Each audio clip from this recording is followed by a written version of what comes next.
बुद्ध और भिखारी की कहानी। क्या आपको भी लगता है कि अगर हमारे पास और पैसे और सम्मान और आराम हो जाए तभी हम खुश हो पाएंगे? तो आज की इस कहानी में गौतम बुद्ध हमें सिखाते हैं कि असली खुशी कहाँ छुपी है। और ये कहानी एक साधारण से भिखारी की है जिसने पूरी जिंदगी सुख की तलाश बाहर की, लेकिन आखिर में जाना कि असली खजाना कहाँ है। चलिए कहानी को सुनते हैं। एक गांव के किनारे एक बूढ़ा भिखारी रहता था। उसके कपड़े फटे पुराने थे, हाथ में एक कटोरा और आंखों में हमेशा शिकायत। वो हर आने जाने वाले से कहता, मुझे कुछ दे दो, थोड़ा खाना, कुछ सिक्के। लेकिन जब भी लोग उसे कुछ देते वो कभी संतुष्ट नहीं होता। कोई एक रोटी देता तो वो कहता केवल एक ही, और दे दो। कोई 2 सिक्के देता तो कहता बस इतने, मैं इससे क्या करूँगा। गांव वाले धीरे धीरे उससे तंग आने लगे। एक दिन गांव में खबर फैली कि गौतम बुद्ध अपने शिष्यों के साथ आए हैं। सैकड़ों लोग उन्हें सुनने के लिए इकट्ठा हुए। वे भिखारी भी भीड़ में शामिल हो गया और उसके मन में एक ही ख्याल था, शायद ये संत मुझे कुछ दे दे, मेरे पास तो कुछ भी नहीं है। बुद्ध सभा में बैठे, उनकी आंखों में करुणा और चेहरे पर गहरी शांति थी। लोग उनके प्रवचन सुन रहे थे। दुख का कारण हमारी तृष्णा है और सुख भीतर से आती है। भिखारी ये सुनकर हंस पड़ा और बोला, ये सब बातें अमीरों के लिए है, मेरे जैसे गरीब के लिए सुख कहाँ, मैं तो रोज खाने के लिए तरसता हूँ। सभा खत्म हुई तो भिखारी सीधे बुद्ध के पास गया।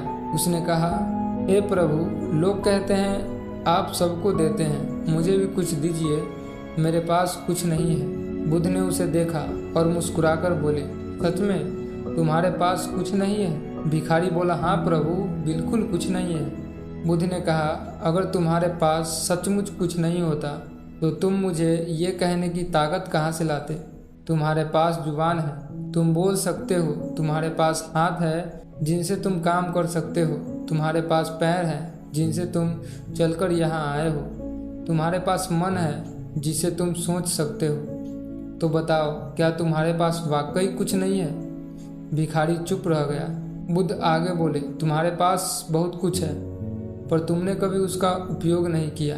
तुम्हारी असली गरीबी चीज़ों की कमी नहीं बल्कि तुम्हारी सोच की कमी है।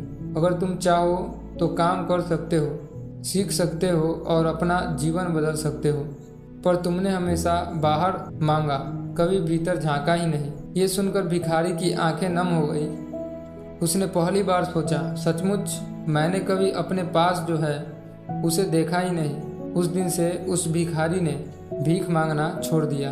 धीरे धीरे उसने मेहनत शुरू की और गांव के लोगों की मदद करने लगा। समय बीता और वो भिखारी लोगों के लिए सम्मानित व्यक्ति बन गया। तो दोस्त, इस कहानी से हमें यही सीख मिलती है।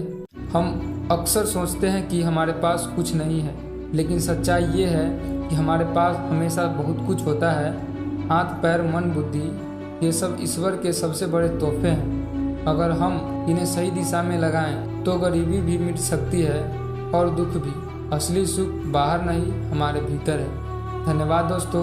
उम्मीद है कि ये कहानी आपको अच्छी लगी हो, और ये कहानी से अगर आप कुछ भी सीखे हों तो इस वीडियो को लाइक ज़रूर करें, और अगर चैनल पर नए हैं तो सब्सक्राइब करना ना भूलें। मिलते हैं किसी अगली कहानी के साथ।